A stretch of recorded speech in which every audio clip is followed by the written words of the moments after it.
Vamos lá, fera, continuando nosso bloco de questões sobre resultante centrípeta. Questão na sua tela. Olha só.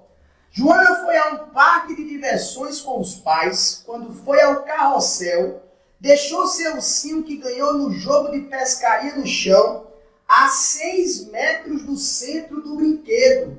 Já anota aí, fera. 6 metros é o raio da nossa trajetória. Fica ligado aí, ó. 6 metros já é o nosso raio da trajetória.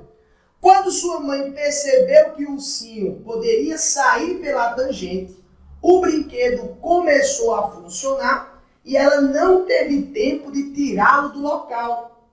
No entanto, ela notou também que o ursinho não se moveu durante todo o percurso. Intrigada com o fato, a mãe de Joana resolveu calcular o coeficiente de atrito estático que impediu o ursinho de se mover. Considerando π igual a 3 e a gravidade como sendo 10 metros por segundo ao quadrado, e sabendo que o carrossel dá uma volta completa em 8 segundos, se o carrossel dá uma volta completa em 8 segundos, esse é o nosso período. O coeficiente mínimo é... Olha só, fera, uma questão tradicional sobre resultante centrípeta, onde nesse caso aqui, a força que segura o coelhinho na trajetória circular é a força de atrito estático, beleza?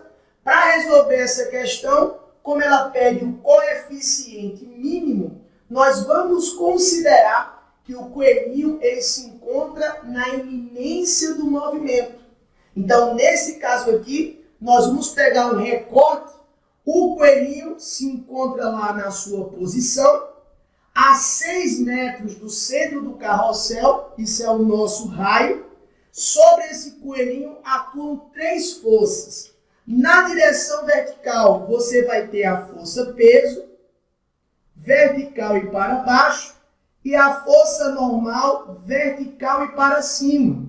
Mais uma vez, como o nosso plano é um plano horizontal, essa força normal equilibra com essa força peso. Tranquilo? Tá vendo? Quem vai segurar o peso na trajetória circular? Quem vai fazer o papel de resultante centrípeta, no caso do coelhinho no carrossel, é exatamente, fera, a força de atrito.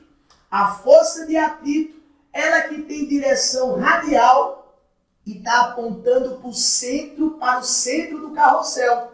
É ela que segura o coelhinho na trajetória circular. Então ela vai fazer o papel de resultante centrípeta e, como eu falei para vocês, nós vamos considerar essa situação como uma situação de iminência do movimento. Eu vou considerar que essa força de atrito aqui é a força de atrito estático máxima, beleza? Então vamos lá, tá vendo? Primeiro passo da nossa questão. Se eu conheço o período do movimento e ele manda você usar nessa questão o π como sendo igual a 3, olha, fera, eu vou calcular a velocidade linear do nosso coelhinho. Tá vendo? Como é que você faz para calcular a velocidade linear do coelhinho?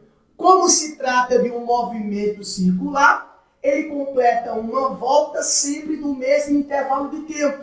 E lembra que o intervalo de tempo necessário para uma volta é o período. Ou seja, uma volta corresponde a 2π raio, e o intervalo de tempo necessário para uma revolução é o período. Tranquilo? Então eu sei que o π vale 3, o raio da nossa trajetória vale 6 e o período, fera, de 8 segundos, a gente consegue calcular então o valor da velocidade. Tranquilo? Então se nós fazemos isso aqui, vamos simplificar. Ó. Vou dividir por 2 em cima, dividir por 2 embaixo. Aqui fica 1, aqui fica 4.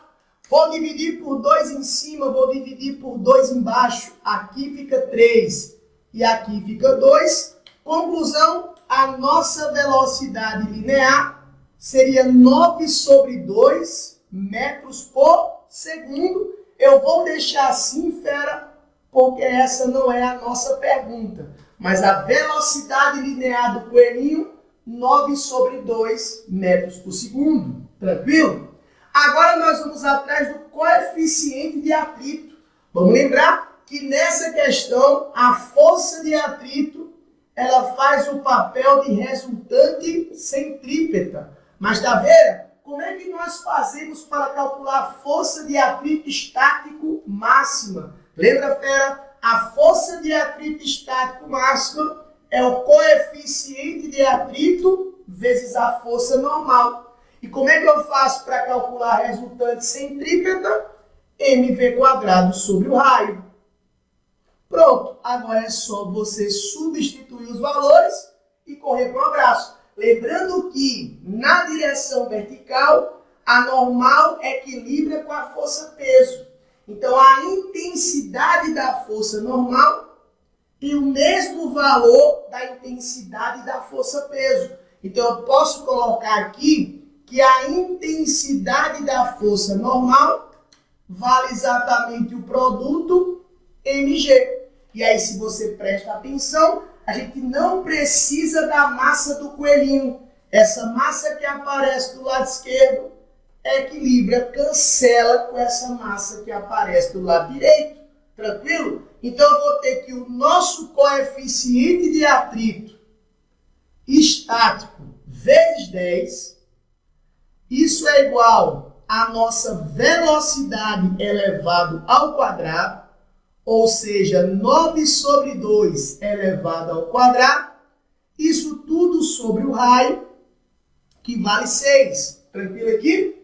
Então, eu vou ter que o nosso coeficiente de atrito estático vezes 10, isso vai ser igual, fera, 9 ao quadrado, 81, mas eu vou escrever como sendo 9 vezes 9, 2 ao quadrado corresponde a 4, ele vai descer aqui embaixo, multiplicando 6, tranquilo?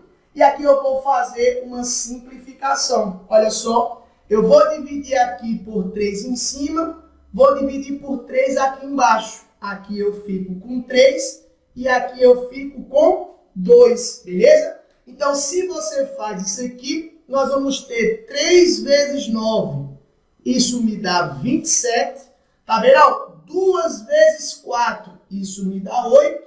8 vezes 10, isso me dá 80. E aí, fera, se você for fazer essa razão, 27 sobre 8, você vai achar um valor próximo aí de 0,33. Então, esse seria o nosso coeficiente de atrito, o coeficiente de atrito mínimo para que o coelhinho não saia pela tangente.